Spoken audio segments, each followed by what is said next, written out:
मनुष्य का बुढ़ापे तक कौन साथ निभाता है। दर्शक बंधुओं, आज मैं आपको एक ऐसी कहानी सुनाने जा रहा हूं जो आपके जीवन में बहुत ही उपयोगी सिद्ध होगी और यह कहानी आपको बताएगी कि मनुष्य का सच्चा साथी कौन होता है जो उसके बुढ़ापे तक साथ देता है।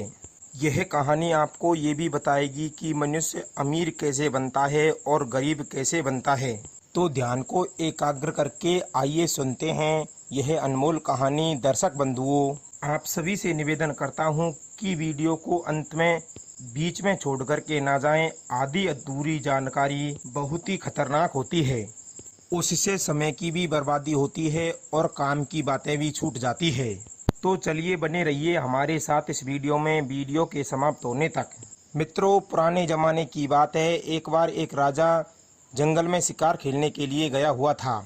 अचानक राजा जंगल में रास्ता बैंड गया था। अचानक जंगल में राजा रास्ता बिछुड़ गया और वो अपने सैनिकों से भी बिछुड़ गया था। अब तो रास्ता खोजते खोजते उसे शाम हो गई। उधर आसमान में काले काले घनघोर बादल चढ़ाए थे और बिजली के साथ तेज पानी भी गिरने लगा था।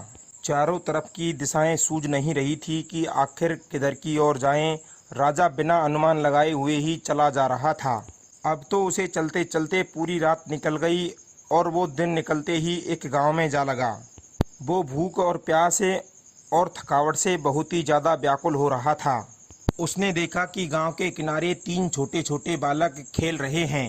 उन तीनों बालकों में अच्छी दोस्ती थी। राजा ने अपनी भूख प्यास का हाल उन तीनों बालकों से कहा कि हे बच्चों, मैं बहुत ही ज़्यादा भूखा हूँ, क्या तुम मेरे लिए कुछ खाने को ला सकते हो। बालकों ने कहा, हाँ, हम अभी तुमको अपने घर से रोटी ला कर दे देते हैं, तुम थोड़ी देर यहीं पर ठहरो। इतना कह करके वे बालक चले गए और थोड़ी देर बाद उन बालकों में से कोई रोटी लाया, कोई दूध लाया, कोई सत्तू लाया। राजा ने पेट भर के भोजन किया। अब उसकी सारी की सारी बेचैनी समाप्त हो चुकी थी। राजा ने कहा कि बच्चों, आपने मुझे भोजन खिला करके ऋणी बना दिया है। मैं एक राजा हूँ और राजा होने के नाते आपको कुछ देना चाहता हूँ। बताओ तुम्हें मुझसे अपने लिए क्या चाहिए। तुम जो भी मांगोगे मैं तुम्हारी मांग पूरी अवश्य जरूर करूँगा। दर्शक बंधुओं, बच्चों ने देखा कि यह सचमुच में राजा ही है और यदि राजा जिस पर प्रसन्न हो जाए तो उसकी सारी गरीबी क्षण मात्र में मिट जाती है।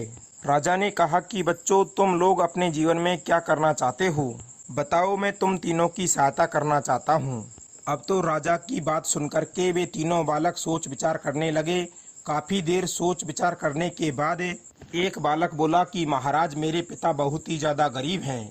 मैं कभी दोनों टाइम पेट भर के भोजन नहीं कर पाया हूँ और ना ही ढंग के कपड़े पहनता हूँ, इसलिए आप मुझे अत्यधिक धन दे दो जिससे मैं अच्छा भोजन कर सकूं और अच्छे वस्त्र पहन सकूं। बालक की इस प्रकार की बात को सुनकर के राजा मुस्कुरा गए और कहने लगे कि बेटा, मैं तुम्हें इतना धन दे दूंगा कि तुम जीवन भर सुख से रहोगे। राजा की बात सुनकर के बालक बड़ा ही प्रसन्न होता है। तभी राजा ने दूसरे बालक से पूछा कि तुम हमें से क्या पाना चाहते हो। तब दूसरा बालक कहने लगा कि महाराज, आप मुझे मेरे लिए रहने को एक बड़ा सा घर और घूमने के लिए हाथी घोड़ा दे दीजिए ताकि मैं हर जगह पर घूम फिर सकूं। राजा ने कहा कि जाओ, मैं तुम्हारी इच्छा भी पूरी कर दूंगा। राजा की इस बात को सुनकर के दूसरा बालक भी खुश हो जाता है। अब राजा ने तीसरे बालक से पूछा कि बेटे, तुम्हें मुझसे क्या चाहिए। तो तीसरा बालक अपनी इच्छा बताता है, हे महाराज, ना मुझे धन चाहिए, ना मुझे गाड़ी घोड़ा चाहिए और ना ही मुझे कोई बड़ा सा घर। मैं सिर्फ पढ़ना लिखना चाहता हूँ। आप मुझे कोई ऐसा आशीर्वाद दीजिए कि मैं पढ़ लिख कर के विद्वान बन सकूँ और अपने देश की सेवा कर सकूँ। अब तो तीसरे बालक के मन की इच्छा सुनकर के राजा गदगद हो गया। राजा मन में सोचने लगा कि जिस बालक की सोच अभी से पढ़ लिख कर के विद्वान बनने की और देश सेवा करने की है तो वो निश्चित ही कोई बड़ा काम करेगा। ऐसी सोच वालों को तो सहायता रूपी पंख मिल जाने चाहिए। राजा ने कहा कि बेटे, तुम जहाँ तक भी पढ़ोगे मैं तुम्हारी सारी शिक्षा का प्रबंध करूँगा। सुनकर के बालक बड़ा ही प्रसन्न होता है। अगले दिन राजा ने अपने मंत्री और नौकर चाकरों को भेजकर एक बालक को खूब सारा धन भिजवा दिया और दूसरे बालक के लिए बड़ा सा घर और हाथी घोड़ों की व्यवस्था कर दी और तीसरे बालक के लिए उत्तम शिक्षा का प्रबंध कर दिया। तीनों बालक अपनी अपनी जिंदगी जीने लगे, अपने अपने कर्मों के अनुसार आगे बढ़ने लगे। बालक ने खूब ध्यान से पढ़ाई की और दिन रात मेहनत करके कुछ ही दिनों में वो एक बहुत बड़ा विद्वान बन गया। समय आने पर राजा ने उसे अपना मंत्री नियुक्त कर लिया। धीरे धीरे 10 वर्षें बीत गई। एक दिन राजा अपने महल में बैठे हुए थे। अचानक से उसे बरसों पहले की घटना याद हुई कि एक बार मैं जंगल में भटक गया था और भूख से व्याकुल होकर के एक गांव में जा लगा था। वहां पर मुझे 3 बालक मिले थे। उन्होंने मुझे भोजन कराया था। तब मैंने उनसे उनकी इच्छा पूछी और उनकी इच्छा अनुसार मैंने उन्होंने जो भी मांगा तो मैंने उन्हें वही दिया। तब से लेकर के अब तक काफ़ी समय बीत चुका है, लेकिन मुझे उनका कोई हाल समाचार नहीं मिला है कि वे इस समय कहाँ पर हैं और किस हाल में है। दर्शक बंधु, राजा की उनसे मिलने की तीव्र इच्छा हुई।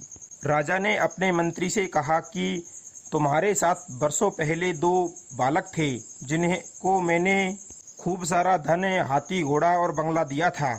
वे इस समय किस हाल में है और मैं चाहता हूं कि मैं तुम तीनों से एक साथ मुलाकात करूं। कल खत भिजवा करके उन दोनों मित्रों को भोजन के लिए निमंत्रण दो। मित्रों, राजा के कहने पर मंत्री ने उन दोनों को दूत भेज करके खबर करवा दी कि कल राजा साहब के दरबार में तुम्हें आमंत्रित किया गया है। अगले दिन वे दोनों राजा से मिलने राजमहल में आए। राजा ने उन्हें देख करके उन दोनों से पूछा कि एक साथ तुम तीनों को देख करके मुझे बरसों पुरानी घटना की याद आ गई। तुम तीनों को एक साथ देख करके मैं बड़ा ही खुश हूँ। तुम्हारे एक मित्र के बारे में तो मैं अच्छी तरीके से जानता हूँ क्योंकि वो मेरा मंत्री है, परंतु मैं तुम दोनों का हालचाल जानना चाहता हूँ कि तुम कैसे हो और क्या करते हो। राजा के पूछने पर जिस बालक ने राजा से धन की सहायता मांगी थी वो दुखी होते हुए कहने लगा कि महाराज, मैंने आपसे धन मांग करके बहुत ही बड़ी गलती कर दी थी। वो मेरे जीवन की सबसे बड़ी भूल थी। मैं ये भूल गया था कि बिना कर्म किए धन ज़्यादा दिन नहीं ठहर सकता। बहुत ही सारा धन आपसे पाकर के मैं आलसी और निकम्मा बन गया था। एक साथ इतना सारा धन पाकर के मैंने उन्हें गलत कर्मों में खर्च कर दिया। मेरा बहुत सा धन चोरी हो गया। कुछ दिन बाद मैं फिर से पहले वाली स्थिति में पहुंच गया। जब धन खर्च हो गया, समाप्त हो गया, उसके बाद में समझ में आया कि बसंत ऋतु में पेड़ में पत्ते नहीं निकले तो इसमें बसंत का क्या दोष है। उल्लू दिन में नहीं देख सकता तो इसमें सूर्य को दोषी नहीं ठहराया जाता। चातक के मुंह में वर्षा की बूंद नहीं जाती तो इसमें बादल का क्या दोष है। धन तो आपने खूब दिया था, परंतु मैं उसका सही तरीके से उपयोग नहीं कर पाया तो उसमें आपका क्या दोष है। दर्शक बंधु, अब तो दूसरा बालक कहने लगा कि महाराज, मैंने आपसे हाथी घोड़ा बंगला मांग करके बहुत ही बड़ी गलती कर दी। कुछ दिन तक तो मैं बड़े ही ठाट बाट के साथ उस बंगले में रहा, हाथी घोड़ों की खूब सवारी की, लेकिन थोड़े दिन बाद ही एक ऐसी बाढ़ आई कि मेरे सब सामान बाढ़ में बह गया और मैं फिर से पहले वाली स्थिति पर पहुंच गया।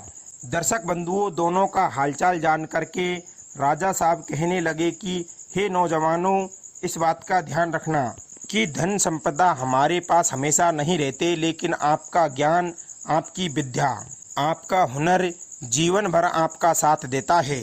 आपके ज्ञान को कोई जला नहीं सकता, कोई छीन नहीं सकता, कोई चुरा नहीं सकता, परंतु धन को हर कोई चुरा कर ले जा सकता है। शिक्षा ही मनुष्य को महान और बुद्धिमान बनाती है। कहते हैं कि 3 पुरुष ही इस पृथ्वी का समस्त सुख भोगने में समर्थ होते हैं। नंबर 1 सूरवीर, नंबर 2 विद्यावान और नंबर 3 जो राजा आदि की सेवा करना जानता हो। दर्शक बंधुओं, विद्या ही मनुष्य के बुढ़ापे तक, मृत्यु दम तक साथ निभाने वाली चीज है। इसलिए धन के पीछे मत भागो, ज्ञान अर्जित करो, विद्यावान बनो। धन तो स्वयं ही आपके पीछे भागने लगेगा। दर्शक बंधुओं, ये कहानी आपको कैसी लगी आप हमें कमेंट में जरूर बताना। मिलते हैं अगली वीडियो में नई चर्चा के साथ। आप सभी का